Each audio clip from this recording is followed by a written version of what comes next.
Hello, ladies and gentlemen, and welcome to Billy's Nerd Emporium. I am Billy. I have with me special guest Leonard Nimoy. We put our fancy clothes on, and let's just jump right into it. I'm going to focus on reviewing movies as they come out, reviewing the trailers, recommending movies, graphic novels, TV shows, things like that, and anything people comment and want me to talk about. Let's just get the ball rolling and start right away with Batman vs. Superman. Yes, I know that movie already came out. It's been getting a lot of heat, good and bad, more bad so than good. But despite the bad reviews, the movie's making money hand over fist. I think if DC keeps going the way they're going, with all the Easter eggs and teasers they put in Batman vs. Superman, then the entire DC cinematic universe is going to be great. It will ultimately do well, and everyone will forget about the bad reviews from Batman vs. Superman because everything will tie together moving forward in the upcoming films that DC has going for it. Sticking in the DC movie universe is Suicide Squad. A couple trailers have already been released for Suicide Squad, and that movie looks really, really good. I am incredibly pleased with the characters that they decided to go with for the Suicide Squad. Most of them, everyone will know from some sort of Batman story arc, like Killer Croc, Deadshot, Harley Quinn, the Joker, obviously. Then you also have Enchantress, you have El Diablo. That group is very violent and going to wreak havoc on whatever mission Amanda Waller puts them on. Also in this movie, in the last trailer, we got to see that Batman is making an appearance.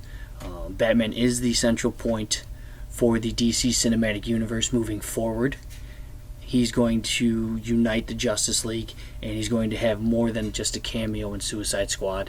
And when this movie comes out, I think everyone's going to be very pleased with this movie, more so than they were with Batman vs. Superman, but they will also see what DC has to offer moving forward. Jumping now to the Marvel Cinematic Universe, Marvel has a bunch of movies coming out. Captain America is coming out, X-Men Apocalypse is coming out, Doctor Strange is also coming out this year. Captain America Civil War looks like it's going to be probably the best Marvel movie that's been made to date. There's a huge cast of characters in it, a lot of heroes. The big battle that's going to take place at the airport, the introduction of Spider-Man. You're going to see a more in-depth look at Scarlet Witch, the introduction of Black Panther, who's one of the coolest characters in the Marvel Universe. The movie's probably going to be compared a lot to Batman vs. Superman when it comes out, which I believe is a bad comparison given the tone that Marvel has taken.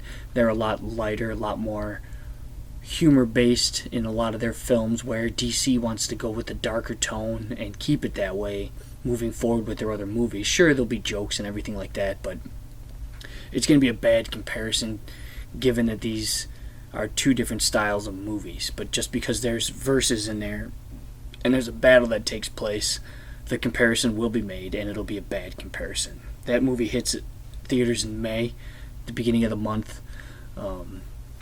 X-Men Apocalypse also hits theaters in May. That movie is going to probably be the best X-Men movie made to date. They have a great cast of characters. No word yet on whether or not Hugh Jackman is going to have more than just a cameo, or how big his role is going to be in that movie. I'm hoping it's bigger than just a cameo. I like a lot of what they're doing with this movie. There's going to be a lot of major events that take place. Xavier finally goes bald, which in my opinion is a big deal.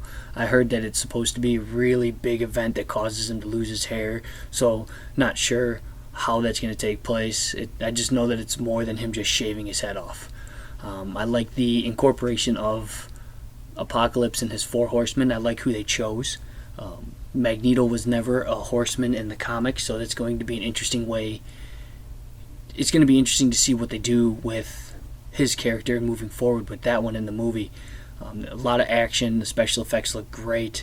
I think the story's going to tie in this trilogy really well and lead up to Age of Apocalypse. So not only, in my opinion, is this movie a sequel to Days of Future Past, but it's a prequel to Age of Apocalypse, which is one of the greatest Marvel stories ever told in comic books.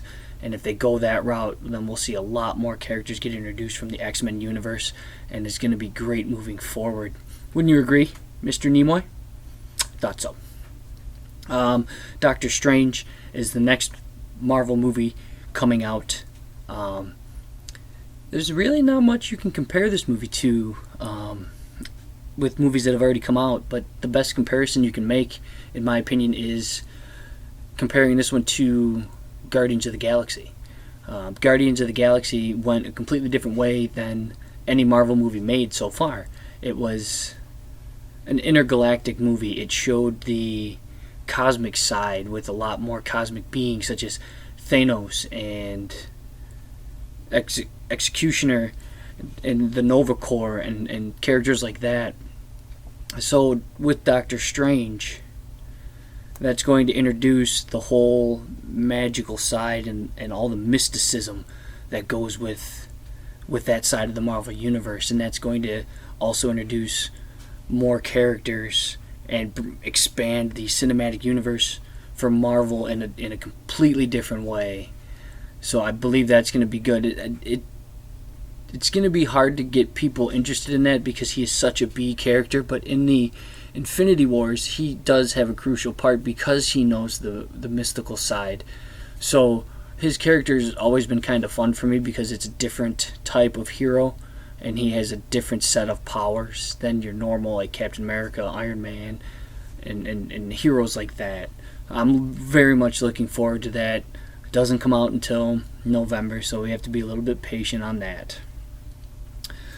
Jumping out of the Marvel and superhero genre just a little bit, you have Teenage Mutant Ninja Turtles 2. I mean, yeah, they're still superheroes, and I think they belong to one of the two companies now. I don't know.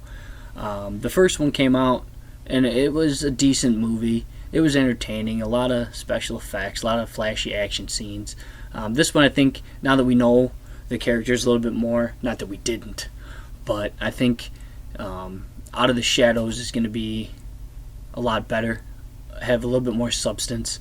They introduce some characters that everybody's been waiting for who's a fan of Ninja Turtles to see on screen, such as Bebop and Rocksteady, which the look of them is very true to the early 90s cartoon.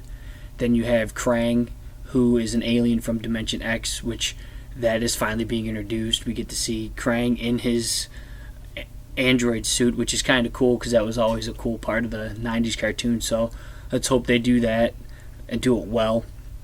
The last thing I'm going to talk about today is the biggest movie that's going to hit theaters in December, Star Wars Rogue One. This is the first in the series of anthology movies, which takes place outside of the original trilogies, such as the episodes 1, 2, and 3, 4, 5, and 6, etc.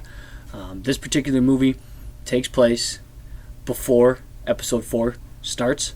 They're going to show a lot of how the Death Star plans get stolen, and they get shown how to destroy it. And no, not a lot of Bothans died for this information. That was the second Death Star. So that's going to be cool to see this group of rebels steal the plans and see how that all unfolds leading up to episode 4. A lot of things were shown in this trailer. Forrest Whitaker's character. We get to see the new Stormtroopers, the Shadow Troopers or Death Troopers, the Scarab Troopers. We also get to see the Imperial Guards make an appearance, and the Bacta tank is there, and then we get to see the hooded figure, which, who is that? We know that person kneels, so we don't believe it's the Emperor. Darth Vader never wore a hood, and who is in the Bacta tank? I don't know about you, but I'm very much looking forward to everything Rogue One has to offer. The introduction of a lot of new characters and seeing how it ties into episode 4 and moving forward. There's going to be a lot of rumors as to whether or not is this person Rey's parents, is this person Poe Dameron's parents, and things like that. There'll be some ties into episode 7, I think, too, some foreshadowing aspects from Rogue One, given that it takes place so early. Hopefully they drop in some little Easter eggs leading up to episode 4 too. and we'll just have to see what happens with Rogue One. It's going to be a great movie that doesn't revolve around the Jedi or the Force itself. I mean, the Force will be present, but the main focus is going to be the rebel resistance that is trying to steal the plans to stop the Death Star and the Empire, per usual. As far as that goes, I've got nothing left to talk about. Please stay tuned for further episodes to come as these movies come out. I will review them. I will have special guests today. Leonard Nimoy. Does it get any better than that? Can only go up from here, right? So from everybody here at the Emporium, stay nerdy, and I look forward to talking to you soon.